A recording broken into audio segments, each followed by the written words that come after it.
Justin Davis, rest in peace. Never thought I'd be 17. Never thought I'd see 21. Never thought I'd live past 25. Especially where I'm from. Especially where I'm from. Chicago, home to over 2.7 million residents. Chicago is a city with two faces. One side of that face is filled with tourist attractions that feature professional sports teams, award-winning restaurants, a bolstering nightlife, and a beautiful skyline. The other side of that face features gangs, murder, and lawlessness. This side of Chicago has reared its deadly head for decades and must be addressed. Young bulls. Unfortunately, I remember all too well being on this exact block on 108th and Perry. I was a homeless teen immersed in the gang life. It was a war at that time, so we were literally in the street holding up traffic by gunpoint, checking for rival gang members. Those times, it wasn't like it was today.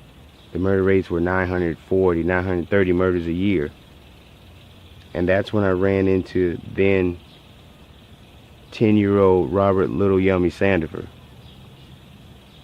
I remember we were checking a van, and inside that van was a working man. He had on working cargo pants and a matching top with his name on it. And as we waved that van through, Lil Yummy walked up on the van and threw up 3 fingers and yelled, "BD." The man in the van just slowly started to drive off.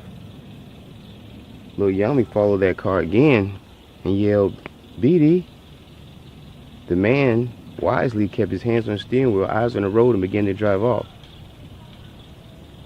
Obviously upset, Lil Yummy pulled out his revolver, pointed at the man's head in the van, and yelled out, "BD," again.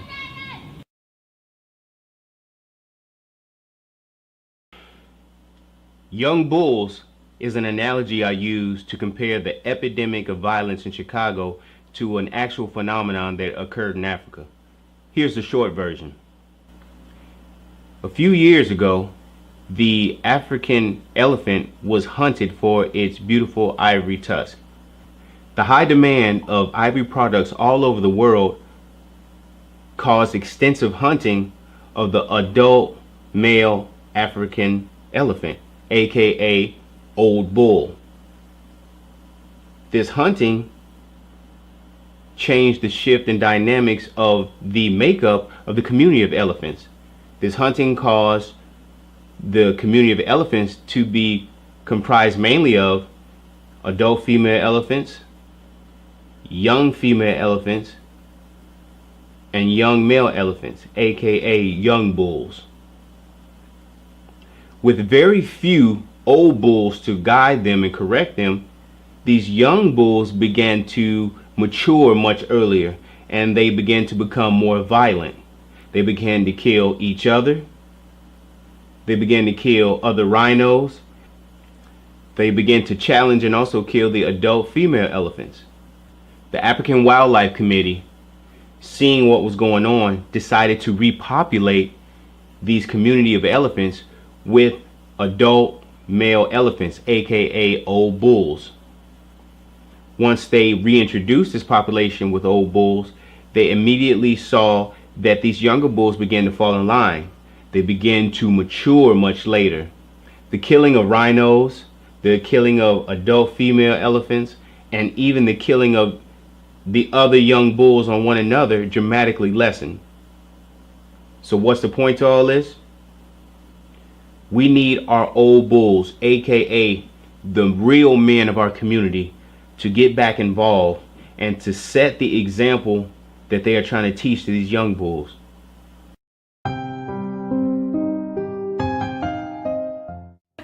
What are some things that stood out about Demarie, whether it was his sense of humor, his style of dress, some things that made Demarie different from every other boy? His sense of humor, like you said.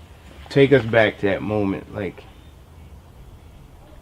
when you heard that he was shot? What was going through your head? Like my world ended. As a mother, how do you deal with that pain of what you just described to me? I can't. Your firstborn, the man in your house. I can't. It's like I talk about him, but talking about him is not like having him here with me. It's like everywhere I look, I see the Marley face. I see his face everywhere I look. It hurts. I asked my guy the other day, is it always gonna be like this? Am I always gonna see him? And like I'm seeing somebody that I can't even touch. In regard to your case, somebody besides the cops knows what happens, Yeah. knew what's going on. And How do you feel as a mother knowing that somebody could? out here know what happened? Mm-hmm. If this was your child, you would want some answers too. Like, how could you live with yourself knowing that the person you even if you sleeping next to him shot a baby? When it's nighttime and the kids are down and your man is asleep and you're stuck to your own vices and the voices in your head and your own visions, what do you think about? What I could have did to save him. After speaking with Tawana, I headed on over to the Roseland division of Ceasefire. Ceasefire is a community organization that attempts to identify hotspots and disrupt the patterns of gun violence within that specific area. I sat down and had a conversation with Justin Jackson of Ceasefire. By the numbers from like 1991 to like 1994, the average number of murders was over 900 a year. If you look at today, the average numbers of murders are in between the high threes to the low fives. And a lot of people say now in Chicago that those numbers are not indicative of how bad it is. Not going by the numbers, would you say it was worse back then, or would you say it was worse now, and why? I say maybe it's a little worse now, only because of the type of weapons that they're using, you know, and how available the guns are. But that's the first step, man. I'm finna go shoot at you. You know, it's not, hey man, we're gonna fight, squash it, and leave it alone, man. They ongoing for a stupid reason. What happens when they don't have guns? Do they run? Yeah, they run. You know what I'm saying? I think it's a term like no lacking. You know, these young guys got, you know, no lacking means you ain't never out here unprepared. So you always got that pistol on. You always out here because at any given moment, anything can happen. So I think just for that, it's a little bit worse.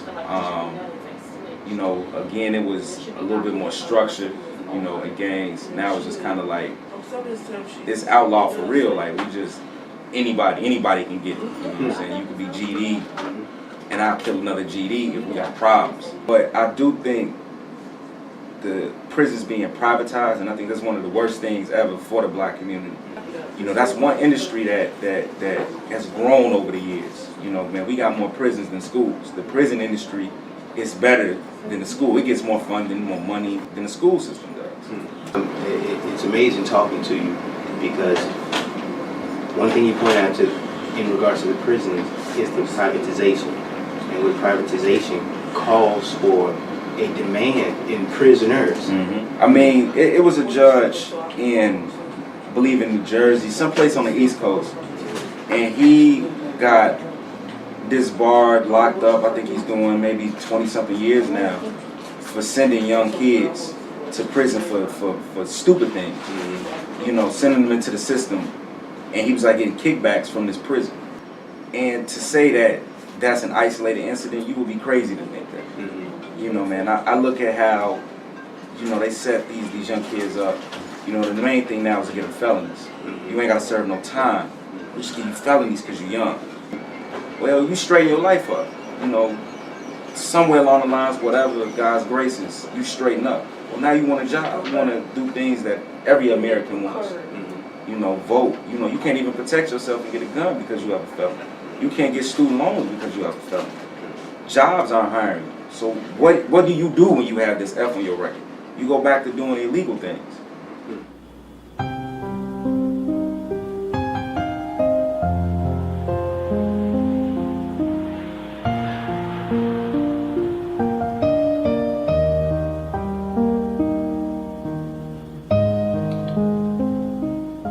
First of all, no one has really dealt with the root problems of gun violence, of gang violence, of domestic violence in the African American community. I see it stemming back from many years ago, maybe almost 40 years ago, with the invasion of crack cocaine in our community, with the loss of mothers who became addicts, from the displacement of our husbands and our men who were fathers who left their homes, from living in poverty and depending on the government to be our husbands, to take care of us and provide us with food stamps and subsidize monies and such. So all of this stems from all of that. We had mothers who became addicts who lost their children in the system. These children get caught up in the system. When hurt people are hurt, they hurt other people. Before Lil Yummy fired, our head yelled, "Get that damn gun from Yummy," and they took the gun from him. I knew then that that young man wasn't one of us. He was just reenacting what he saw all of us do. Back in those days, it wasn't anything for us to shoot somebody and 20 minutes later, we'd be eating at Denny's like nothing had ever happened. I remember another time coming from summer camp 2-a-day football practice, and I was going to hang on the set of the 8-ball, and as I was going to sit on the porch, many of our members were loading up in 2 cars armed with Molotov cocktails and semi-automatic pistols. The cars were basically already loaded, so me and other members that couldn't fit in the car sat on the porch and waited for them to drive only a few blocks down to firebomb a house and shoot everybody that came out. Lil Yummy was with that group. As the men drove down, seconds later, all you could hear is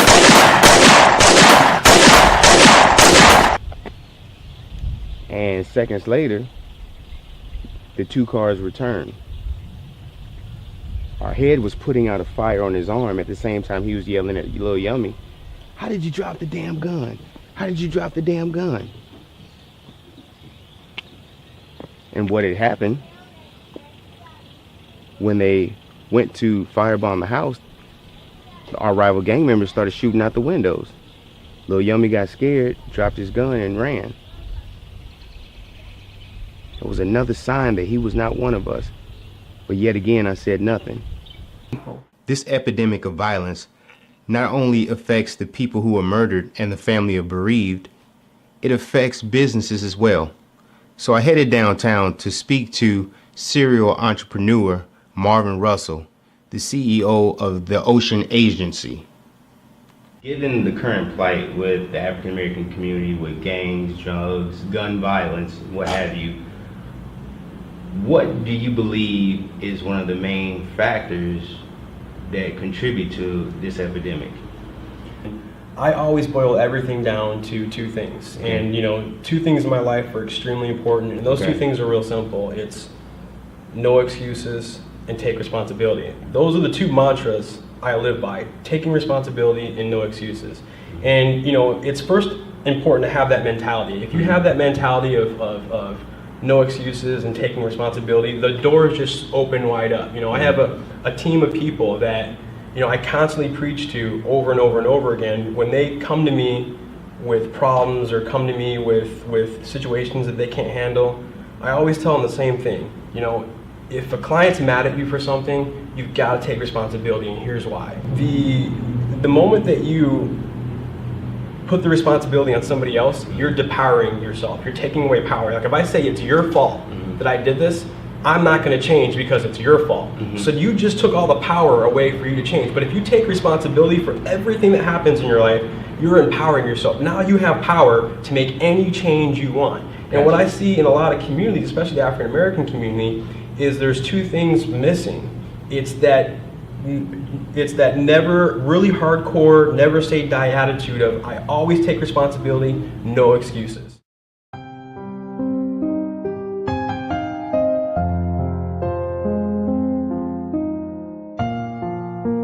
Kind of tell me about that day on the 13th. The September 13th, 2014 was one of the worst days of my life.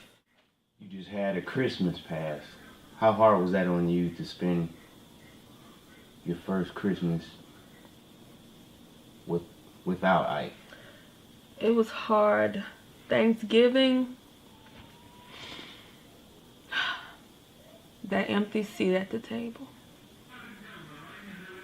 Every year I cook for my kids, my family. And when Christmas rolled around, I didn't even want to celebrate. I didn't even put up a tree. No lights, no decorations, because I didn't want to celebrate Christmas. So there was no Christmas in my house. It's been 5 months. 5 long months. And I've learned to tell people, oh, I'm okay. But it's not okay because I'm depressed now. I have anger, resentment. I'm a total different person. My life has changed. My life has changed dramatically. I've never been this sad.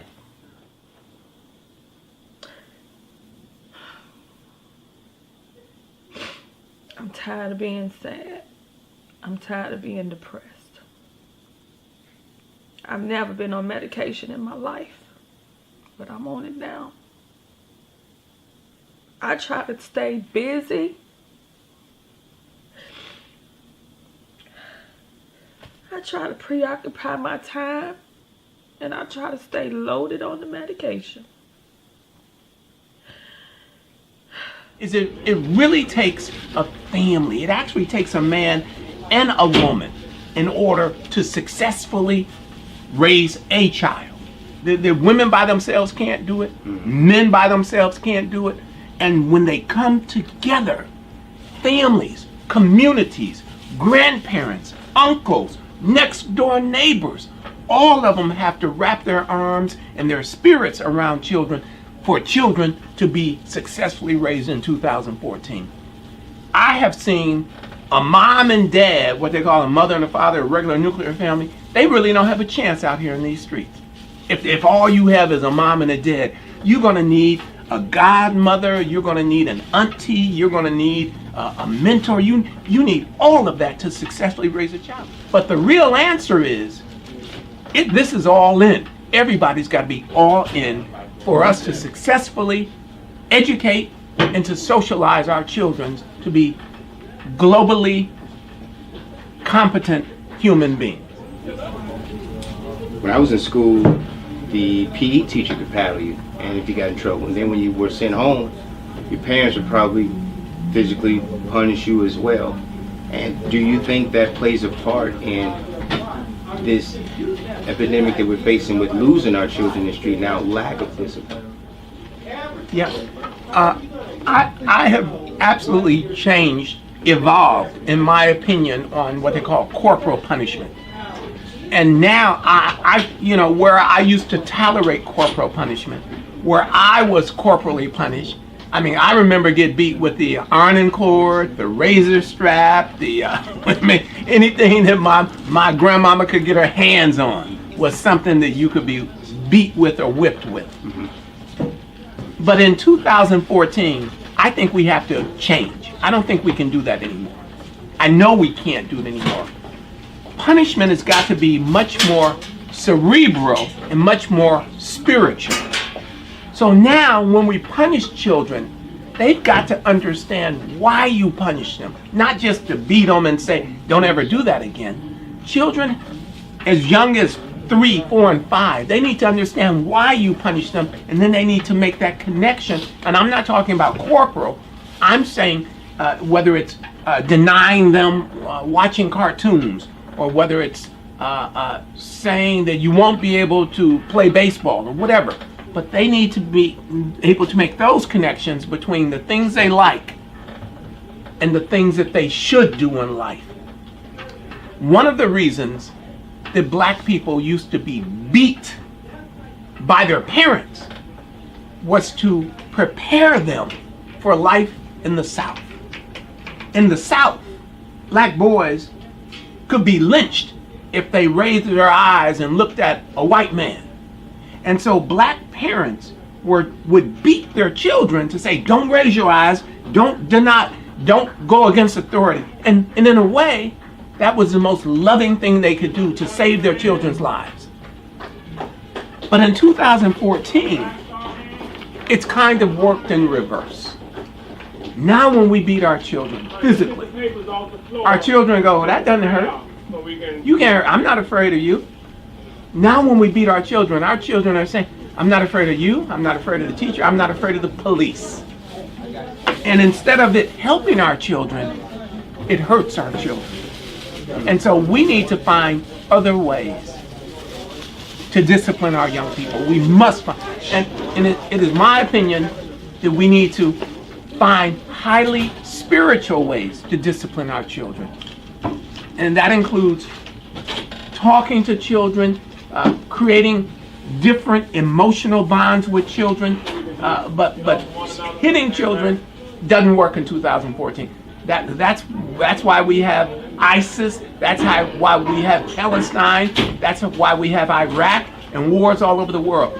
That's not going to work in 2014. Many a day, Lil Yummy's grandmother would drive to our set to ask where Yummy was. And while I said nothing, many of the members would lie while Lil Yummy was in the house cowering like a little baby. About a year later, Lil Yummy, I believe, was 11, and they performed a drive-by which a young lady by the name of Siobhan was shot and killed. Lil Yummy was named as the shooter. Chicago placed a big APB out, fearing that Yummy would divulge all of the murders and all of the shootings and all the crime that we were involved in. They decided that Lil Yummy had to die. A few days later, 2 members of the A-Ball set, who were only 14 and 16, killed Lil Yummy execution style. See, I had several chances to speak up, and doing so might have kept Yummy alive to this day. And since I became a man, and in honor of the man who took me off the streets, I vowed never to be silent if I am in a position to speak up and help the next little Yummy, or the next pack, because somebody did it for me. In regards to academics today, how involved do you find that the parents are in these kids' education? The parents are MIA. They're missing in action. The parents have turned their children over to the schools, literally to be destroyed by whoever's up in those schools. Children today cannot be successfully educated in American schools, black children, without significant parent engagement. Not involvement, not send your children to school. That's not what I'm talking about. I'm talking about parents being in charge of the learning of the children. I'm talking about teachers and principals taking orders from the parents. That's the way these children are going to learn. And right now, black parents are MIA. They're not in the schools. What are some of the factors that you believe attribute to many inner city kids having this short-sighted belief that if they don't sell drugs, or if they don't rap, or if they don't play professional ball, that they are unable to live successfully? That's the failure of adults in the community. It's the failure of leaders in the community. the failures of preachers, of elected officials, of business people, of parents. That's why. If black children don't have a vision of what they can be, it's because the black adults have let them down. Is public education as a whole failing our kids, or is it something else that's failing public education, which in turn brings on that negative fight with our kids? Yeah, public education pretends that they can teach all children. So it's a wonderful charade. Unfortunately, public education has become a trillion-dollar business, mostly based on the failure of black and Latino children within that system. So public education does quite well. Everybody gets a check. Everybody gets paid. The teachers get paid. The principal gets paid. The janitor gets paid. The cook gets paid. The textbook people get paid. And our children, black children, are at the absolute rock bottom of the American education system. Here in the city of Chicago, at the 8th grade level, only 9% of black boys read proficient. And that's here in the city of Chicago. And everyone is bragging about how wonderful we're doing. That's possibly because in Washington, D.C., it's 6%. In Detroit, it's 5%. In Cleveland and Milwaukee, it is 3% of black boys who read proficiently.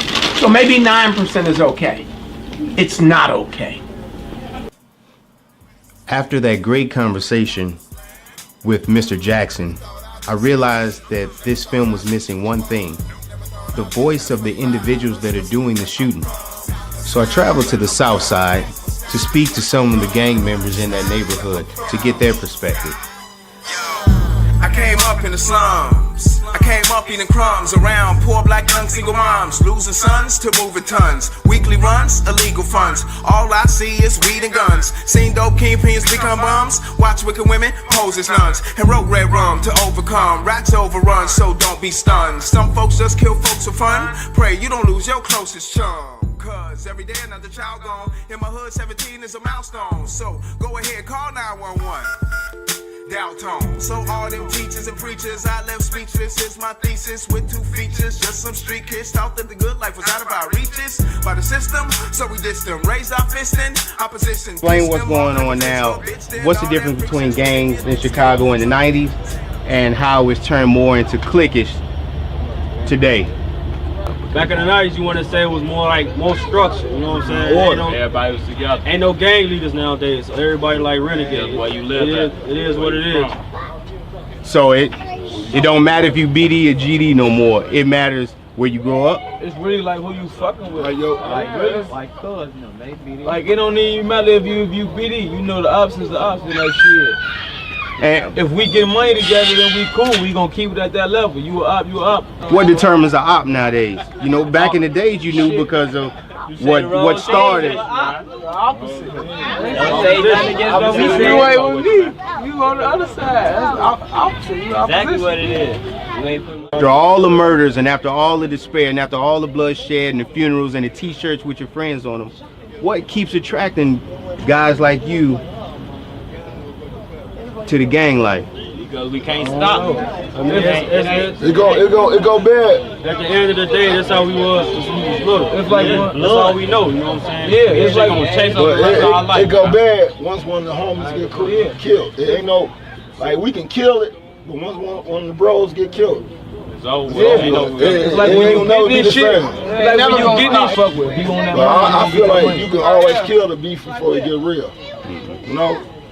You can kill this shit before once bodies get to dropping, it's over with. Yeah, but I ain't gonna lie, we ain't killing no beef with nobody. No, Chris Gray, they rely on someone right. else. I don't care. No, I feel you. Kill nobody. We already.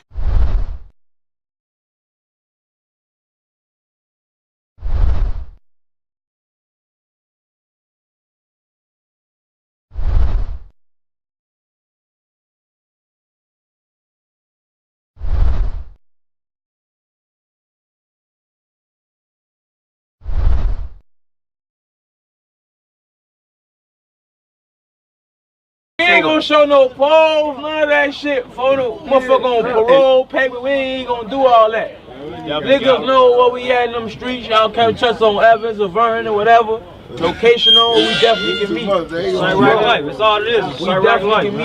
And for you guys' case, there ain't no secret what you do. Right. I mean, just being honest, there ain't no secret. Like, do y'all any of y'all parents try to pull you out, beat your head, stop you, or do they kind of just go?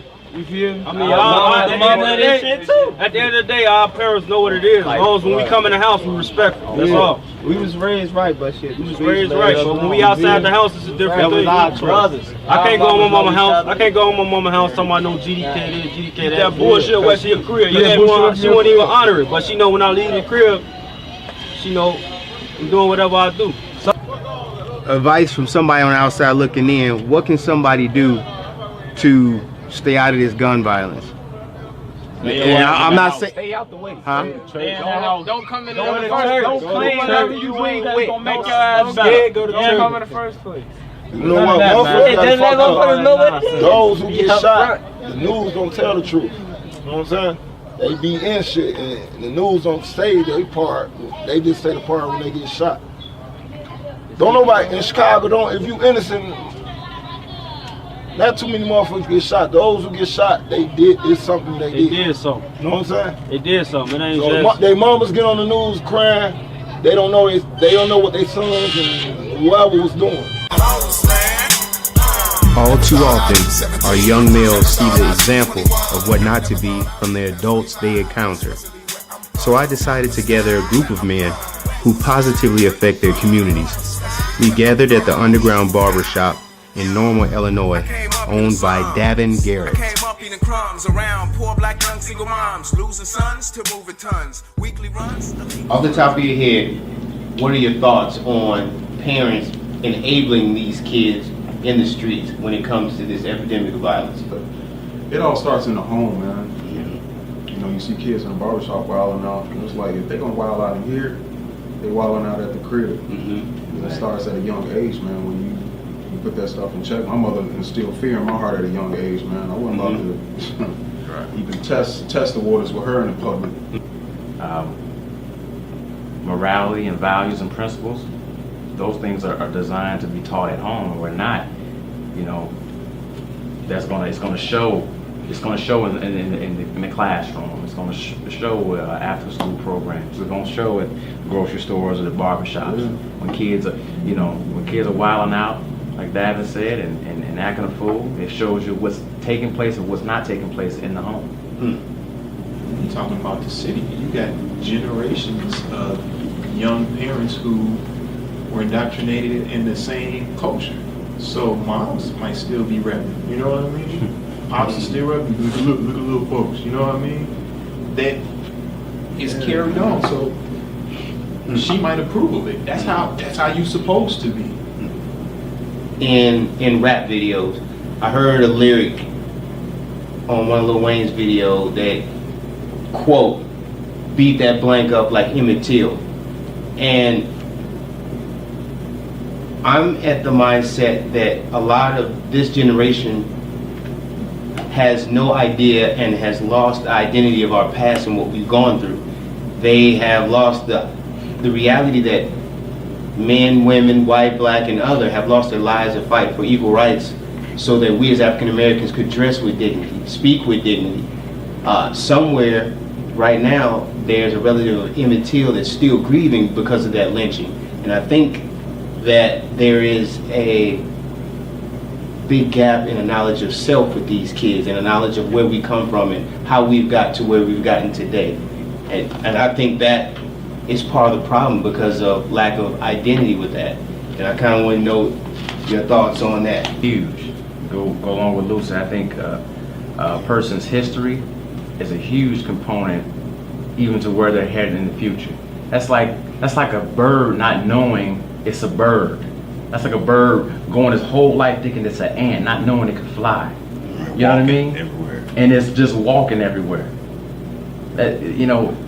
That's huge. When you can take the history of a person away from them, or make something a lot brighter placed in front of it, so they don't focus on their history, then whatever that source was did its job. And so I think once again goes back to our responsibility as men to educate. If we can create, then we have to be able to sustain it and to develop it. And I think that's huge. That's a huge part in the male. And that's another reason why I hadn't had children up until now. I'm 33 years old now, and I feel like, and I don't know as nearly as what I'm supposed to know, but I'm a lot more grounded than I was 10 years ago. 1.5 kids. You see what I'm saying? But that's what we have out here in society. We have young kids just want to have kids. I heard something as crazy as I want to just put some Jordans on my baby. Are you serious? That's a hood right. Yeah. And we've all seen the Instagram or Facebook posts of Michael Jordan saying they got all the Jordans but don't got a car. Right. And we laugh at that, but that's sad. Parenting, first of all, do you guys feel that it is very important to have both parents in the home when raising a child? I mean, I think it's important, but I don't think it's necessary as far as the success of the child. I mean, I've seen plenty of children that grew up in single parent households and that came out good or not great. So it's better, it's important, but I don't think it's necessary. Like, you can still turn out well on a single parent household. I respectfully disagree, and this is the reason why I say it obviously can happen. It has happened, and it's almost become normal. But the ideal example of a family is a man and a woman, and statistics show that a man and a woman, husband and wife, raising a child tends to come out a lot more ahead than a child with one or a single parent, whether it be a man or a woman. In most cases, we have a woman. This is just a great example of the conflict between ideal and reality. Obviously the ideal is a two-parent household. Statistics do support that African American males who come out of a two-parent household are significantly more successful. I think the last statistic I read was like 60% more. I mean, that's the ideal, but the reality is what we have. Single-parent households, mother raising I don't know how many kids, and again, we have plenty of examples of it being successful. But I think if we looked at the overall statistics, especially when we're talking about the violence in Chicago, we got kids raising kids because there ain't even no such concept as two parents. The kids are their kids themselves getting other kids pregnant. Right. But if we had two parents in the household committed to raising that child together, we wouldn't see the types of things that we see. That's the ideal, but our reality is totally different than that. The reality is we don't even know what a two-parent household looks like in most instances. We can't even fathom it. Our closest reality is the Cosby Show, because most of us haven't seen it growing up. And how important is it to have a father playing the ongoing role in a son's life? Put it like this here. I feel that it's extremely important. I feel that if you just look at the prison system. If it wasn't important, why is it that majority of the men, I don't say majority of the men, but there's a huge gap between men in prison and even our school systems. Our school systems are made up of a majority of those that are in control of teaching our children of women. And then you have the numbers of men that are in prison, especially black men. So now we have women teaching our young men, and our fathers are locked up. In today's times, it's common to become a grandparent in your 30s. Back when we were growing up, the grandparents were in the 50s and 60s. And with being in today's times a grandparent in your 30s, there's decades of knowledge that is lost. And so my question basically is, do you feel that becoming parents and grandparents at a much younger age accounts for the lack of knowledge that's bequeathed to these children that are underneath them? You're still learning. So grandparents that were in their 50s and 60s, they lived through a lot and they saw a lot. Us, we're all in our 30s in here. We're still learning things about ourselves. We're still learning things about life. We're still learning things about work. We're still trying to get to the level we want to get at, so we haven't lived the life. And you know, grandparents are in that retired age where they're just sitting back watching and teaching. We're still learning while we're still trying to teach. I think I agree that certain things just come with age. You know what I mean? And age doesn't equate to wisdom or knowledge. Because I know a lot of old fools. You know what I mean? I'm sure we all do. But I think naturally certain things they come with time. They come with age.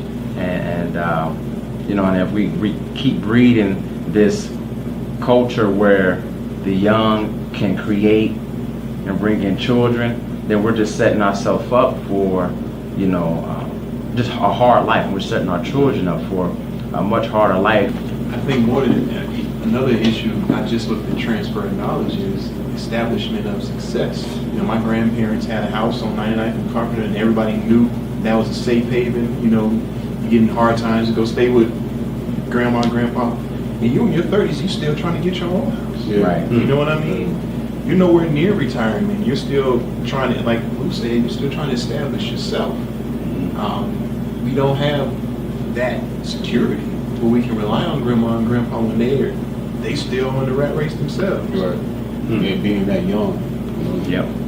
I was raised by my grandfather. Well, I ain't gonna say I was raised by my grandfather, but he was that father figure in my life. And I get that a lot, man. Dad, you got an old soul. Well, you know, that's where it comes from. So imagine my grandfather being 30 years old. It's like, you know, they kept me off the streets, which I appreciate, but you know, I appreciate waking up in the morning. I hated it at the time, but man, you about to wake up, get out here in this yard, do this, cut grass, put up drywall, do plumbing. But it's like, man, I don't feel like doing that, but I can use all those stuff that he instilled in me till this day. And when men are involved with children, they have fewer suspensions, fewer expulsions, fewer disciplinary problems, all the negatives. Girls are less likely to become pregnant. Boys are less likely to join gangs and use drugs just because their fathers are involved. This is how you fix America. You get fathers involved, you get men involved. It is the missing ingredient right now today, out here in these streets. So when you hear about shootings in Chicago, when you hear about murders in Chicago, what you're really hearing is that men are not involved in these boys' lives. That's what you're hearing. His dad, who was in and out of his life, he was not the man he should have been. He was not the father that he should have been. I don't give him much credit at all. It was a struggle financially not to have his father, but I was always that loving mother, and I tried to give him all the advice that he needed, but some things I just couldn't help him do. I mean, my daddy left when I was 1, you know what I'm saying? He came back when I was probably about, what, 15, 16, thinking he finna be a daddy, trying to tell me what to do. I looked at him like he was crazy. One of the factors that contributes to the delinquency and the epidemic of violence is aid. And aid like Section 8, welfare, and their point to that was simple. Not because necessarily it's a handout, but because it promotes single parenting. Like, to be on Section 8, the dad can't be in the home. To get certain handouts, the dad can't be in the home. So with that being the case, not only are they required to live below a certain socioeconomic standard, they can't have the dad in the home. And this lifestyle shows children that it's better off to work less hard and receive aid than to bust your butt with 2 jobs to barely make ends meet. And I just kind of want to know you guys' opinion, and this is a disclaimer. I understand there are people that do need aid, but there's a whole lot that don't. Right. So what are your opinions on that type of aid being maybe a factor that helps contribute to the epidemic of violence or the miseducation of our kids? Can it be a pacifier sometimes? It is a pacifier. It is. It was supposed to be temporary, though. It's meant to be temporary. But people get on it and then live their life generations. I know people, their parents was on it. I mean, their parents are on it, now they're on it, their kids are going to be on it. It's 3 generations. Right, 3 generations, right. That have used, right. and it's become like you look forward to. Yeah, but it's something that was supposed to be. But it's something that's supposed to be until you got back on your feet. The simple answer is, I don't believe in those things. I really don't. Do I believe they're needed and they're necessary? Yes, but for a limited time. You know, for a limited number. A limited time for a limited number. Right. Those things, let's not beat around the bush. They are abused by the government who's giving them out, and by the people who are taking them. Both are abusing it. They need to be insulted. They need to be so insulted and so demeaned and upset that anybody would offer them a handout or whatever it is, welfare, food stamps, any type of subsidy. They need to be upset that they need to take pride and say, absolutely not, 100%, I do not want anything, I don't need anything from you, thank you, but I don't need it. They need to be more upset. Too many times, people are proud of it. They don't care. And I don't mean to, I won't say the specific name on TV, but you had somebody, African American woman, on TV, national spotlight, say just a few months ago that don't be ashamed that you had to get your welfare check. Be proud, it's fine. You got your welfare check, it's fine. Don't be ashamed of that. If you're a mom that needs that, don't be ashamed of it. And I'm sitting there thinking, why would you ever say that in a million years to a bunch of people that are taking welfare handouts or whatever, that they shouldn't be ashamed of it? You're basically telling them it's okay and stay on it and it's okay. And you can argue what she meant by that left and right. Right. The point is that you should be ashamed of it. And I'm not saying it's something wrong. If you need it, you need it. Get on it and get off it. Right. You know? Right. But don't be proud of it. Be ashamed. You know, I do a lot of things that I've done a lot of things I've had to do that I was ashamed of. I'll give you one example. When I started my own company, I barely made any money. I'm sure there was many nights where I ate ramen noodles. You think I was proud of that? Yeah, I'm proud that I'm starting my own company, but I'm not proud that I want to eat ramen noodles, so I'm gonna keep doing it, you know? Every time you look up, somebody's declared to have ADHD, bipolarism. In your opinion, do you believe there's an overdiagnosis and an in your opinion, do you believe that these kids are being overdiagnosed with mental disorders like ADHD and bipolarism versus addressing the real issue, which sometimes can be discipline?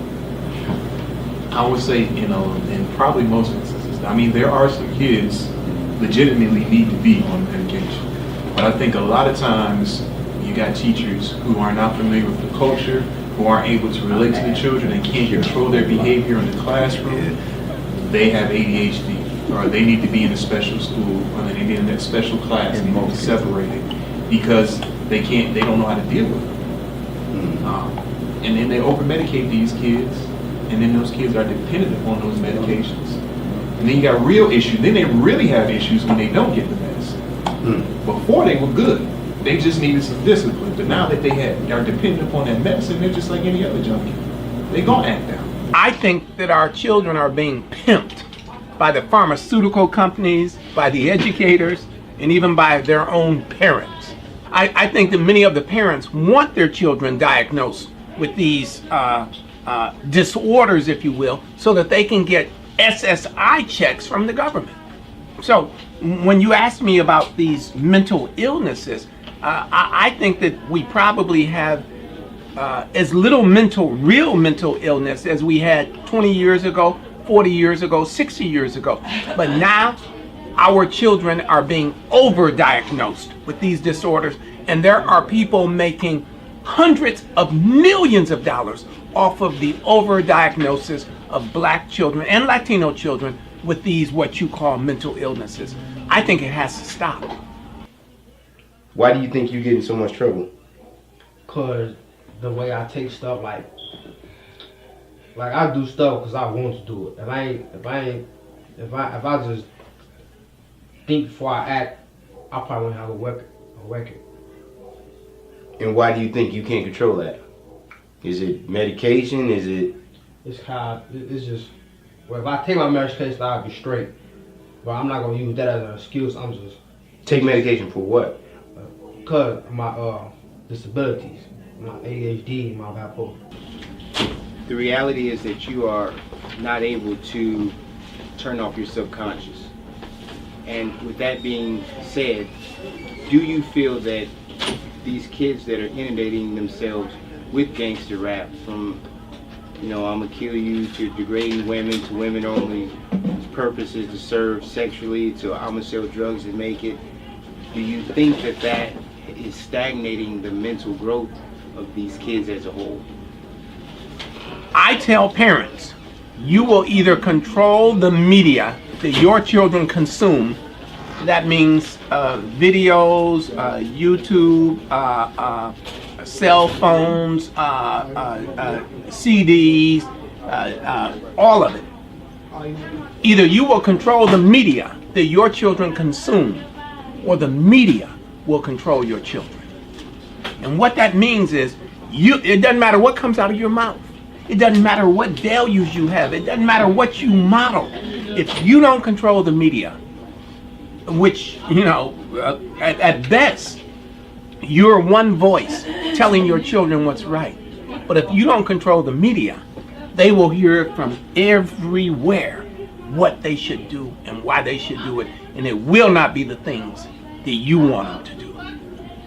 Well, it's again, you're inundated with messages. You're exposed to things on a constant basis. It's gotta affect you. It has to. Let's think about music first, right? Let's think about the power of music. Okay. Music is emotion. It evokes emotion. It's something we listen to in all parts of our life. When we wake up in the morning, we listen to it to get energy. When we go to bed at night, we listen to it to relax and help us go to sleep. Okay. If you're an athlete, you listen to it before you take the field. You know, if you're preparing for an exam, maybe you put on opera, maybe you put on some jazz to help you calm down. Music, when you're driving, you listen to music. When you're walking down the street, you're on the bus, you listen to music. It's always around us. It's creating emotions. It's evoking emotions. And for somebody to say that gangster rap has no influence, basically is saying that music has no influence on emotion, because it does. You know, you're right, man. If all you listen to is, you know, angry music, and music that's telling you one thing, that psychologically, man, that does affect you, you know. How important is it for our youth to maintain above average grades and remain free of a criminal record? I mean, we already know statistically that we have to over succeed. Yeah. We can't just do average. We can't just do good. We have to over succeed. And you know, having a felony is like being a second tier citizen in this country. Having a felony, you are permanently in a caste system that says you will never ever have the opportunities that other Americans will have ever again in life.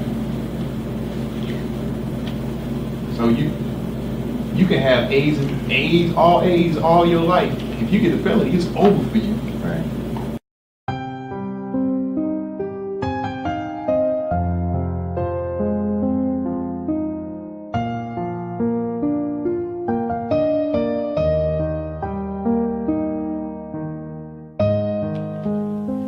In Chicago, it seems as if we've adopted gang violence and its related murder as a normal way of life. I mean, yes, there are small traces of outrage and marches. Tell me what goes through your head when you see incidences in Chicago where thousands of people are blocking the streets and demonstrating, rioting over police interaction in another state, knowing that you can barely get 20 to 40 people to demonstrate every 6th, 7th, or 10th murder in Chicago. It angers me. And it angers me because it makes me think of the saying, you need to clean up your own backyard first. Tell me a fond memory of Michael, like a joke or a prank or... You know what? It's not even a joke. I had fell and hurt myself at work in 2012. And at this time, Michael, he was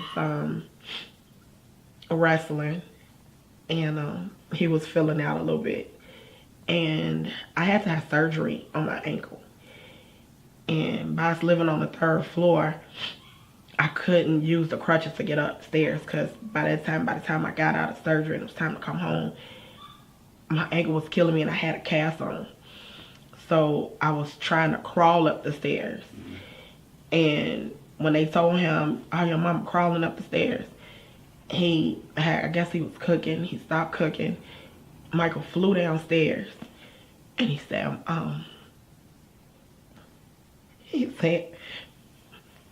Mom, I got you. Get on my back. I said, boy, we both gonna fall. And he was like, Mom, I got you. And my baby grabbed me and threw me on my back, threw me on his back like a sack of potatoes. And that baby carried me all the way upstairs and put me in the bed. Losing my son taught me the true meaning of hurt. You go through life thinking that you've been hurt, but losing a child, you learn that everything before was just a disappointment. It wasn't a hurt. It feels like I had to learn how to be a mother all over again. I never really got a chance to grieve the loss of my son because I had 3 other children. And we had to pull each other together. But I couldn't cook. Because how do you go from cooking for 5 to 4? How do you go from making certain things that you knew he loved, but you still gotta make it for the other 3?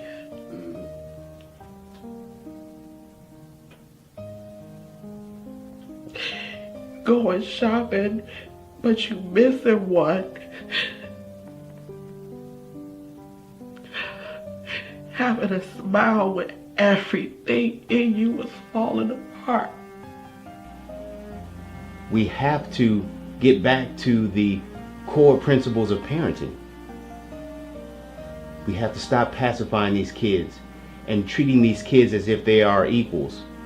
We have to get out of pacifying these kids and substituting materialism for core values in parenting. For you youngsters in the street, I've been there, done that. We have to be accountable and take responsibility for our actions. You see the individuals with their heads down in court and they're sad and they're sorry that they made that vital mistake. When in reality, you're sorry you just got caught. Be proactive in your future.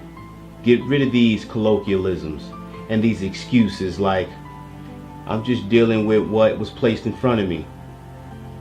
This is the environment I grew up in. That defeatist attitude and that scapegoat type of thinking will be the reason for your demise and the demise of our city. It's not always about your environment. Let me tell you this. The same boiling water that hardens the egg softens the potato. So it's not always about your environment and your conditions, but it's always about what you're made of. And I want you to remember that everyone on this earth was born with the same 3 things: a mind, a body, and a lifetime. How you proactively nurture and care for the first 2 will ultimately decide the third. Justin Davis, rest in peace. Never thought I'd be 17. Never thought I'd see 21. Never thought I'd live past 25. But especially where I'm from. Especially where I'm from. Especially where I'm from. Especially where I'm from. Never thought I'd be 17. Never thought I'd see 21. Never thought I'd live past 25. Especially where I'm from. Especially where I'm from. Especially where I'm from. Especially where I'm from. I came up in the slums. came up eating crumbs around poor black young single moms, losing sons to moving tons. Weekly runs, illegal funds. All I see is weed and guns. Seen dope kingpins become bums. Watch wicked women pose as nuns. And wrote red rum to overcome. Rats overrun, so don't be stunned. Some folks just kill folks for fun. Pray you don't lose your closest chum. Cause every day another child gone. In my hood, 17 is a milestone. So go ahead, call 911. Downtown. So all them teachers and preachers, I left speechless. Here's my thesis with 2 features.